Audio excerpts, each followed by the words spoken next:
Hi guys, कैसे हो आप सब। आई होप आप सब बढ़िया हो और आपकी तैयारी बढ़िया चल रही है। तो मेरा एसएससी का एग्ज़ाम कंप्लीट हो चुका है।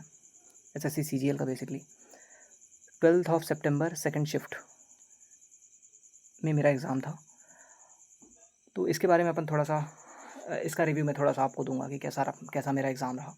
उसके पहले अपन स्टार्टिंग से स्टार्ट करते हैं कि सेंटर्स वगैरह।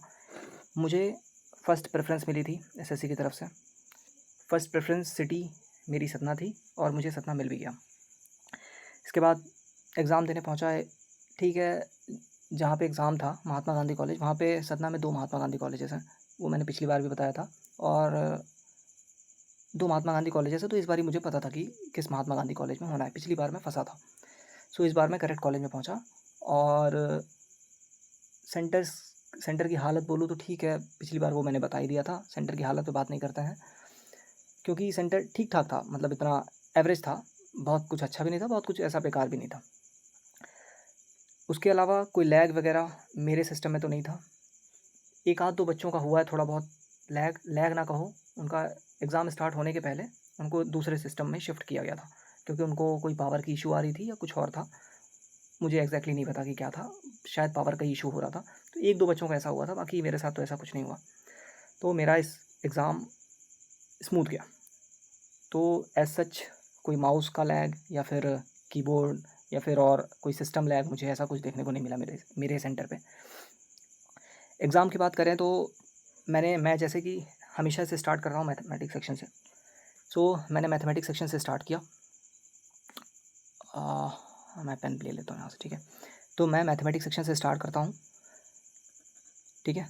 और मैंने अकॉर्डिंग टू माई स्ट्रेटजी मैं यहाँ पे 20 मिनट देता हूँ, लेकिन मैंने इस दिन सिर्फ 19 मिनट ही दिए उस एग्ज़ाम वाले दिन। और लगभग 19 क्वेश्चन मैं करके यहाँ से निकल गया। लगभग 19 क्वेश्चन मैंने यहाँ पे कर लिए थे, ठीक है। एक दो क्वेश्चन अब मुझे याद नहीं है कि शायद मैंने मार्क किया हूँ, लेकिन मैंने लगभग 19 क्वेश्चन कर लिए थे। फिर इसके बाद मैं शिफ्ट करता हूँ रीजनिंग सेक्शन पे। इसके बाद मैं आया रीजनिंग सेक्शन पे। रीजनिंग सेक्शन में मैंने लगभग 15 मिनट लिए, जो कि डिसाइडेड भी था कि लगभग 15 मिनट में मुझे रीजनिंग छोड़ देना है। और जब टाइमर पे लगभग 25 मिनट बचेगा, उसके बाद मुझे इंग्लिश पे शिफ्ट हो जाना है। तो मैंने 15 मिनट लिए और मुझे लगता है कि मैंने 20-22 क्वेश्चन कर लिए थे इसके। 20 से 22 क्वेश्चन मैंने कर लिए थे। शायद 3 क्वेश्चंस मार्क थे, उसमें से 3 क्वेश्चन मार्क थे और 2 क्वेश्चन शायद मैंने स्किप किए थे। 2 क्वेश्चन यहाँ पे स्किप किए थे। यहाँ पे मुझे याद नहीं यार मैंने कितने स्किप किए, कितने मार्क किए थे। शायद 2-3 यहाँ पे मार्क रहे होंगे, 2-3 मार्क रहे होंगे और बाकी स्किप रहे होंगे, ठीक है। और इसमें रीजनिंग में ऐसा था, अब मेरे पास 25 मिनट टाइमर पे बचा हुआ था। मेरे पास 25 मिनट बचा हुआ है। मैं आया इंग्लिश सेक्शन पे। यहाँ तक मेरा सब कुछ स्मूथ गया, मैथ्स और रीजनिंग। यहाँ तक मुझे लगा कि पेपर बहुत आसान है, पूरा टीसीएस बेस्ड है और मैं अच्छा कर रहा था। और मुझे ऐसा लगा कि शायद मैं इस पेपर में बहुत अच्छा करने वाला हूँ, क्योंकि नॉर्मली जो मैंने एडिक्विटी के मॉक दिए थे उसमें मैं 19 क्वेश्चन नहीं कर पाता था मैथमेटिक्स के पहले 20 मिनट में। और मैं आसानी से 25 क्वेश्चन गो थ्रू कर गया था। एटलीस्ट मुझे ये आइडिया लग गया था कि कौन सा क्वेश्चन मैं आगे आके कर सकता हूँ, कौन सा क्वेश्चन नहीं कर सकता हूँ। Similar for reasoning as well. इसके बाद मैं आया इंग्लिश सेक्शन पे। इंग्लिश सेक्शन मुझे थोड़ा क्या काफ़ी लेंदी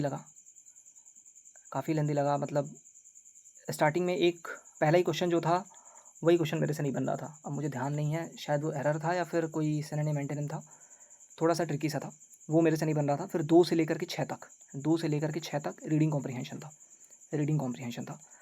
और मैं पहले सोचा कि रीडिंग कॉम्प्रिहेंशन को कर लेते हैं, क्योंकि अभी तो मेरे पास टाइम है, मैं रीडिंग कॉम्प्रिहेंशन यहीं पे कर लेता हूँ। तो मैंने 2 लाइन पढ़ी थी बेसिकली, ऐसे ऐसे 2 लाइन ऐसे पढ़ा। फिर इसके बाद मुझे लगा कि नहीं यार अभी छोड़ देते हैं, वापस आकर के देख लेंगे टाइम मिलेगा तो। टाइम तो वैसे भी मिल ही जाएगा, क्योंकि जैसा अभी तक मैंने टाइम मैनेज किया है मुझे खुशी थी उसमें। और एक चीज़ और मैं बताना भूल गया यहाँ पे, मैथमेटिक्स सेक्शन पे एक क्वेश्चन और था ऐसा जो लेंदी था, जहाँ पे मैंने लगभग 4 से 5 मिनट ले लिए। मैं इसको लिखूँ वहाँ पे, 4 से 5 मिनट मैंने मैथमेटिक्स पे एक क्वेश्चन पे ले लिए थे। अब मुझे 4 से 5 मिनट एग्जैक्टली नहीं पता, लेकिन मुझे ऐसा लगता है कि मैंने लगभग 4 से 5 मिनट यहाँ पे मैथमेटिक्स पे एक क्वेश्चन पे ले लिया था। वो क्वेश्चन लेंदी था लेकिन आसान था, ठीक है। लेंदी था, आसान था, मुझे पता था कैलकुलेशन करनी पड़ेगी और चांसेस थे कि मेरी कैलकुलेशन गलत भी हो जाती, लेकिन मैंने रिस्क ले लिया था उस टाइम पे, क्योंकि मुझे लग रहा था कि मैं मैथमेटिक्स ठीक कर रहा हूँ, मतलब टाइमिंग का मुझे इशू नहीं जा रहा है अभी तक। मैं उस क्वेश्चन को पकड़ के बैठ गया, क्योंकि मुझे पता था मैं उसको कर लूँगा, और शायद मैंने उसका आंसर भी करेक्ट ही निकाल लिया था, सही निकाल लिया था उसका आंसर भी। तो मैंने 4-5 मिनट उसको दे दिए थे, लेकिन फिर भी मैंने 19 मिनट में 19 क्वेश्चन करके यहाँ से निकल गया था। ठीक है, तो मैं अपन कर रहे थे यहाँ पे इंग्लिश की बात। ठीक है, तो इंग्लिश में ये आरसी फिर मैं स्किप करता चला गया। तो पहले लगभग इन 6 क्वेश्चनों में ही शायद 1-2 मिनट निकल गए होंगे मेरे, क्योंकि पहले मैंने थोड़ा सा आरसी रीड करने की कोशिश करी और फिर मैंने स्किप करने का सोचा, तो मैंने इसको स्किप किया 2 से 6। फिर इसके बाद जब मैं लगभग 25 क्वेश्चन तक पहुंचा, क्योंकि ये मुझे लेंदी लग रही थी, इंग्लिश मुझे इतनी लेंदी लग रही थी कि ऐसा लग रहा था ख़त्म ही नहीं हो रही है। और उसके बाद भी इन क्वेश्चंस के अलावा, मतलब 1 से 6 तो मैंने सारे छोड़े हुए हैं, उसके बाद भी मैंने 3 क्वेश्चन और छोड़े थे बीच में। तो 2 PQRS थे, 2 PQRS थे और PQRS और एक शायद एरर का था, वो मैंने छोड़ा था। तो इसका मतलब ये है कि मैंने लगभग 9 क्वेश्चन स्किप किए थे। और पता है मैंने टाइम कितना ले लिया था? टाइम मैंने ले लिया था close to 10 minutes. Close to 10 minutes, इसका मतलब है कि अब मेरे टाइमर पे सिर्फ 15 मिनट मुझे दिखने वाले हैं, दिख रहे थे। ठीक है, मेरे टाइमर पे मुझे सिर्फ 15 मिनट ही दिख रहे हैं। अब ये मुझे प्रेशर क्रिएट करने लग गया। थोड़ा सा प्रेशर आया कि भाई यहाँ पे 9 क्वेश्चंस बचे हुए हैं इंग्लिश के, और इसके बाद मैं आता हूँ जीके में।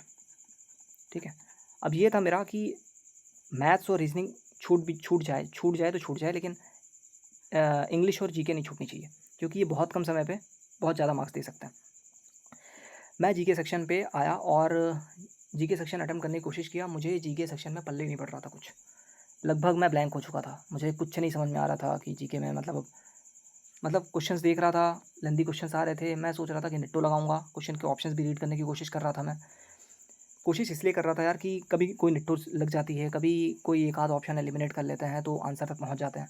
तो ब्लाइंड तुक्का मारने से तो अच्छा है ना कि एक बारी क्वेश्चन रीड करें और उसके ऑप्शन रीड करें। तो मैं बस ये कोशिश कर रहा था कि हर क्वेश्चन को कम से कम एक बारी रीड मार लेता हूँ और उसके ऑप्शंस देख लेता हूँ, शायद कुछ ना कुछ भी कोई भी क्लू मिल जाए मुझे, कुछ किसी भी तरह से मैं उस क्वेश्चन को अटैम्प्ट कर पाऊँ। पर मुझे ऐसा लगता है यार कि इसमें ऐसा कुछ मुझे मिला नहीं, और ये मेरे क्लोज टू 10 मिनट्स ले गया जीके सेक्शन। और मुझे याद नहीं है कि मैंने कितने क्वेश्चन सही किए। मुझे लगता है 4 से 5 क्वेश्चन अगर बन गए होंगे तो बन गए होंगे, बाकी तो मुझे लगता है कि फिर तुक्के ही मारने पड़े फिर, है ना। तो मुझे लगता है कि 4 से 5 क्वेश्चन। अब कभी कभी ऐसा भी होता है कि जब आपसे 15-16 क्वेश्चन नहीं बन रहे होते हैं ना, तो ऐसा लगता है कि आपसे वो सेक्शन में कुछ भी नहीं बना है। तो ऐसा भी हो सकता है कि मेरे से 8-10 क्वेश्चन बन भी गए हों और मुझे अभी ध्यान ना आ रहा हो, अभी एकदम ब्लैंक लग रहा हूँ मैं। सो हो सकता है यहाँ पे कुछ बना भी हो। मुझे एकदम ब्लैंक सा लग रहा है कि मैं जीके में, जब ये प्रेशर क्रिएट होने लग गया ना ये 15 मिनट का, कि अब सिर्फ 15 मिनट ही बचे हैं मेरे पास और इसके 9 क्वेश्चंस बचे हुए हैं और जीके तो पूरी बची हुई है। तो जीके पूरी ख़त्म करने में भी 10 मिनट लग जा रहा है लगभग। अब जब ये 10 मिनट ले रहा है तो मेरे पास बचता कितना टाइम है? मेरे पास बचता है सिर्फ, और ये 10 मिनट इसलिए ले रहा है यार क्योंकि मैं नेट्टो लगाने की कोशिश कर रहा था, मैं अपना एफर्ट मारने की कोशिश कर रहा था जीके में कि कुछ ना कुछ करके कहीं ना कहीं से आंसर लेके आ जाऊँ। लेकिन उस चक्कर में मेरे को रिग्रेट ये हो रहा है कि जो मैंने जीके को टाइम दिया, और मुझे ऐसा लग रहा है कि शायद रिज़ल्ट वहाँ से मुझे ज़्यादा अच्छा नहीं मिलेगा। जीके को जो मैंने टाइम दिया सिमिलर। अब देखो, अब जब यहाँ तक हो गया तो थोड़ा सा पैनिक आएगा कि लगभग 5 मिनट बचा हुआ है, 5 से 6 मिनट कह सकते हो। ठीक है, लगभग 5 से 6 मिनट बचे हुए हैं और इसके 9 क्वेश्चंस बचे हुए हैं, 9 क्वेश्चंस इंग्लिश के। अब मैं इंग्लिश करूँ, मैथ्स करूँ या रीजनिंग करूँ, अब मैं फंस गया यहाँ पे। स्टार्टिंग में टाइम मैनेज करने के बावजूद मैं यहाँ पे अब फंस चुका हूँ। अब मैं कंफ्यूज़ हो गया कि मैं मैथ्स करूँ, रीजनिंग करूँ या इंग्लिश करूँ, क्योंकि मैथ्स और रीजनिंग डूएबल लग रही थी मेरे को। मैं मैथ्स रीजनिंग में जाता तो वो कर सकता था मैं, और इंग्लिश भी ऐसी चीज़ है कि जिसमें थोड़ा सा टाइम दूंगा तो उसको भी कर लूँगा मैं। तो अब इंग्लिश में मैंने आरसी पढ़ना स्टार्ट किया। आरसी पढ़ा मैंने एक बार, उसके पहला क्वेश्चन देखा। पहले क्वेश्चन में भी मेरे को ऐसा समझ में आया कि जब तक आरसी को डिटेल में नहीं पढ़ेंगे, एकदम बहुत थॉरो, मतलब जिसको एकदम अच्छे से नॉलेज नहीं होगी उस पूरे आरसी, पूरे रीडिंग कॉम्प्रिहेंशन पैसेज की, तब तक उस क्वेश्चन को सॉल्व नहीं कर सकते पहले क्वेश्चन। सिमिलर सेकंड क्वेश्चन को भी नहीं सॉल्व कर सकते हैं, सिमिलर थर्ड क्वेश्चन को भी सॉल्व नहीं कर सकते हैं। तो मुझे ये समझ में आया कि आरसी टफ नहीं थी, मतलब जो पैसेज था वो रीड करेंगे तो समझ में आता था, लेकिन मुझे क्वेश्चन भी अभी ध्यान नहीं है यार, सही बताऊँ तो पहले दूसरे तीसरे क्वेश्चंस इतने अच्छे से मुझे समझ में नहीं आ रहे थे, लेकिन हाँ मैंने कुछ ना कुछ मार्क किया है और कुछ ना कुछ सोच के ही उनको ऑप्शंस को भी मार्क किया है। चौथे पाँचवें में थोड़ा थोड़ा कॉन्फिडेंस था कि हाँ ये शायद सही है, तो वो वाले 3 कॉन्फिडेंस नहीं था, इसमें भी शायद इतना कॉन्फिडेंस नहीं था पहले क्वेश्चन में। इसके बाद मैंने 2 PQRS में से 1 PQRS में कॉन्फिडेंस ठीक-ठाक था, एक में इतना नहीं था और एक एरर वाला था, तो उसको भी मैंने किया था, पता नहीं शायद सही है या गलत है, मुझे क्वेश्चन भी ध्यान नहीं आ रहा है। तो मेरे साथ प्रॉब्लम ये है कि मैं पेपर करने के बाद पूरी तरह से भूल जाता हूँ, पूरी तरह से ब्लैंक हो जाता हूँ। मुझे ध्यान भी नहीं रहता कि कौन-सा क्वेश्चन था, क्या क्वेश्चन था। तो मुझे ऐसा लगता है कि जीके एकदम ब्लैंक हो गया मैं, जीके में, ठीक है। जीके मैंने 10 मिनट भी दे दिया, पर मुझे लगता है कि वर्थ इट तो कुछ भी नहीं था। मतलब रिटर्न ऑन इन्वेस्टमेंट टाइम की बात करें on GK was 0 I think. 0 ना कहो, चलो ठीक है, हो सकता है कुछ मार्क्स मिल भी जाए, मुझे श्योर नहीं है। अब मैं थोड़ा सा ब्लैंक हूँ जीके में। पीक्यू इंग्लिश में मुझे लगता है कि शायद 40 के आसपास हो जाने चाहिए, मिल जाने चाहिए, क्योंकि अगर ये तो 3 क्वेश्चन के तीनों के तीनों तो गलत होंगे नहीं। अगर ऐसे थोड़े बहुत तुक्के में मारते हैं तो एक आध तो सही हो जाता है। और सिमिलर अब मैं फँस चुका था, अब मुझे अपने अटेम्प्ट्स लेने थे और जैसे कि मैं बोलता हूँ, मैं हमेशा फुल अटेम्प्ट करने की कोशिश करता हूँ। That is I try to go for attempting all the 100 questions. तो मुझे सारे 100 क्वेश्चंस अटेम्प्ट करने होते हैं। तो लास्ट के 2 मिनट में लगभग मैंने क्या कोशिश करी कि अब मुझे सारे अटेम्प्ट करने हैं। मैथ्स के मैंने ऐसा नहीं है कि जो 2-3 क्वेश्चन मैंने सॉल्व भी किए थे, ऐसा भी नहीं है। लास्ट के वो 5 मिनट में मैंने ये चीज़ जल्दी-जल्दी करी 1-2 मिनट में शायद, और मैथ्स के भी 2-3 क्वेश्चन सॉल्व किए थे शायद। रीज़निंग का जो 2 क्वेश्चन बचा हुआ था शायद उनको मैंने सॉल्व किया था और मार्क्ड वाले पे मैं वापस नहीं जा पाया था। और फिर इसके बाद लगभग 1 या 1.5 मिनट में मैंने जो भी बचा था, मुझे याद नहीं है यार कि मैंने कितने क्वेश्चन पे मैथ्स पे तुक्का मार दिया, कितने क्वेश्चन पे रीज़निंग पे तुक्का मार दिया, पर 2-3 क्वेश्चन मान सकते हो। 2-3 क्वेश्चन मैथ्स पे शायद तुक्का मार दिया मैंने लास्ट में, और ऐसे ही 2-3 तुक्के इंग्लिश में भी कह सकते हो, 2-3 शायद रीज़निंग में भी कह सकते हो, और जीके में तो मुझे लगता है सारे तुक्के मार दिए हैं। तो काफ़ी चीज़ें तुक्के पर डिपेंड हो गया हूँ मैं, पर ठीक है, मैं जो करता हूँ, जो मैं मॉक में करता था, सेम चीज़ मैं एग्ज़ाम में भी करके आया। मुझे रिग्रेट सिर्फ़ इस बात का है कि मैं ये जीके का टाइम जीके को ना दे करके थोड़ा-सा मैथ्स रीज़निंग में देता, तो मैं इसमें तुक्के नहीं मारने पड़ते मेरे को, मैं राइट आंसर तक पहुँच जाता। तो थोड़ा-सा रिग्रेट ये है। बाकी ये भी है कि भाई यार, अगर जीके को टाइम ना देते और जीके आसान आ गई होती, तो फिर वो भी रिग्रेट रहता ना कि यार जीके को टाइम नहीं दिया मैंने। तो ओवरऑल ये मेरा रियल एक्सपीरियंस था एग्ज़ाम का। और भी कुछ, और तो कुछ मुझे याद नहीं आ रहा है। ये मेरा रियल एक्सपीरियंस था भाई, ठीक है। और ठीक है, फिर इसको वीडियो को यहीं पे एंड करते हैं। मिलते हैं नेक्स्ट प्रिपरेशन में। मतलब मेरा एक 17 को भी एग्ज़ाम है जो कि आईबी का है, तो उसकी प्रिपरेशन में अब लग जाना है, उसके मॉक्स देना चालू करना है। आज मैं नहीं दे पाया मॉक, किसी दूसरे काम में बिज़ी रह गया, इसीलिए मैं वीडियो भी लेट बना रहा हूँ। नहीं तो मैं शायद कल ही कर दिया, कल ही ये वीडियो अपलोड कर दिया होता, है ना। तो ठीक है भाई, आप लोगों को all the best, all the very best आपके एग्ज़ाम के लिए। और हाँ, एक चीज़ और कि मुझे कई लोगों से ये भी रिव्यूज़ मिले हैं कि मैथमेटिक्स बड़ी टफ़ आ रही है किसी शिफ्ट में। सो इस रिव्यू को एकदम बेस मान के मत चलना। मैथमेटिक्स टफ़ आ सकती है, मेरे शिफ्ट में आसान थी, मेरे शिफ्ट में मैथ्स रीजनिंग आसान थी, इंग्लिश और जीके थोड़ी सी लेंदी थी।